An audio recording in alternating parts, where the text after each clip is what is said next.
Bonjour Gilbert et merci pour cette petite séance de questions-réponses. Alors, je vais commencer par la question 1. Quel est votre mantra du moment, ce qui vous guide? Je ne sais pas si j'ai un mantra en particulier, mais je pense que ce qui me guide au quotidien, c'est véritablement une volonté de bienveillance, d'exprimer ce qu'il y a de meilleur en moi. Voilà, j'ai à cœur d'être quelqu'un de bien et de bon avec les autres parce que je pense que c'est en étant bien et bon avec les autres qu'on récolte ce qu'il y a de meilleur en les autres. Et voilà, on vit dans une société assez anxiogène, on vit une période assez sombre de notre histoire aussi.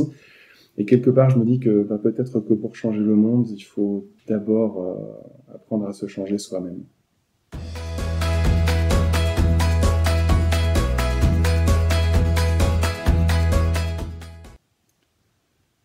À votre petit bonheur du jour, et ben mon petit bonheur du jour, il est tout simple. Alors déjà, quand tu es un enfant, il y en a une multitude de petits bonheurs au quotidien.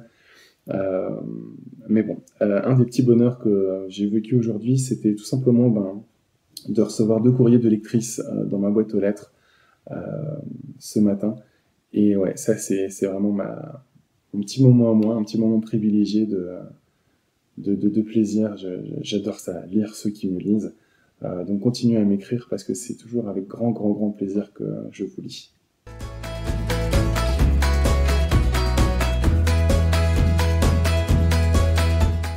Je sais pas s'il y a une question que j'aimerais que l'on me pose parce que je suis pas forcément très à l'aise avec cet exercice de questions-réponses.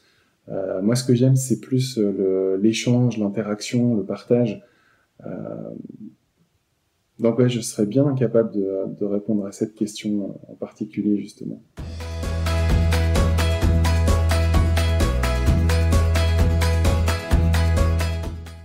Ce que je souhaite qu'on ne me demande jamais, euh, eh bien ma réponse va peut-être être un petit peu plombante, mais en ce moment, je me rends compte qu'il y a une réelle volonté de nos politiques de surfer un petit peu sur le débat autour de l'euthanasie, alors sans doute pour espérer grappiller quelques électeurs à l'approche des futures élections présidentielles. Euh, mais je pense que s'il y a vraiment une chose que j'aimerais que l'on ne me demande jamais, c'est d'administrer la mort à un de mes patients, parce que l'euthanasie est une pratique qui fait pas sens pour moi et qui s'inscrit vraiment à l'encontre de toutes les ressources que j'essaie de mobiliser au quotidien. Et je pense que ce serait vraiment un grand pas en arrière d'en arriver là. Donc ouais, intimement, je prie pour ne jamais y arriver.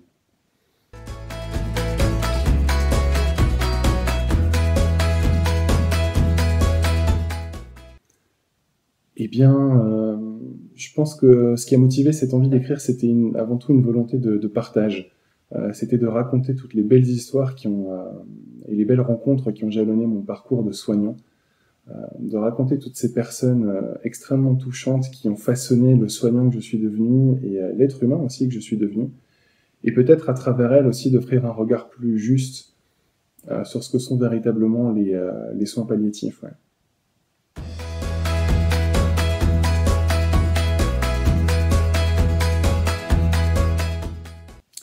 Eh bien, l'écriture et le dessin, ça peut être plein de choses à la fois. Ça peut être une catharsis et un exutoire quand je partage des événements, des moments plus douloureux ou émouvants de mon quotidien. Ça peut être du fun aussi quand tu partages des moments plus amusants et plus légers. Donc ouais, c'est une petite parenthèse, une petite bulle qui appartient qu'à moi et dans laquelle je mets ce que je veux en fait au gré de mes envies et de mes ressentis. Et donc ouais, ça peut être plein de choses.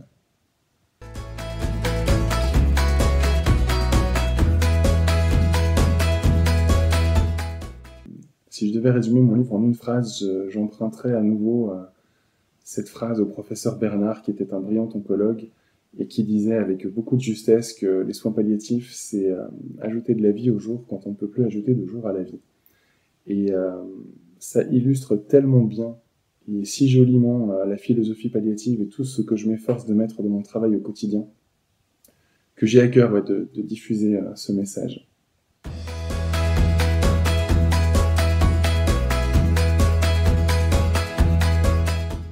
C'est compliqué de répondre à cette question parce qu'il n'y en a pas un en particulier, il y en a plein. Spontanément, je pense à Keras Coët, qui est un couple d'auteurs qui avait publié le brillantissime Jolies Ténèbres il y a quelques années. Ils avaient publié Miss Patouche aussi, Beauté, avec Hubert, qui était un brillant scénariste qui malheureusement nous a quittés l'année dernière. Et ouais, Carrascoët, c'est les aquarelles très délicates, le trait très fin et très subtil de Marie Pompuy, avec toujours des choix scénaristiques qui sont très originaux, très sombres. Et donc ouais, c'est ce contraste que j'adore chez eux.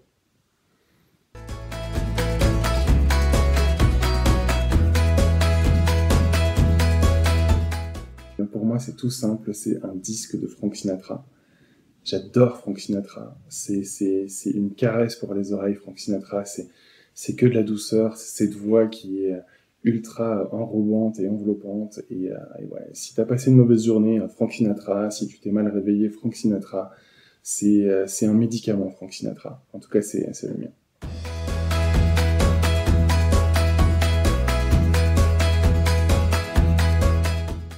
Et bien, une fois que tout sera terminé, je pense que j'emmènerai ma prune et ma fille avec moi en Norvège, réaliser ce rêve de gosse, de voir les fjords.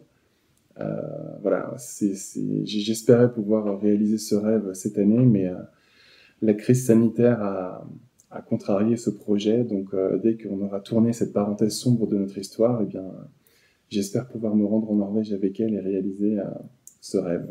Voilà. Merci pour tout.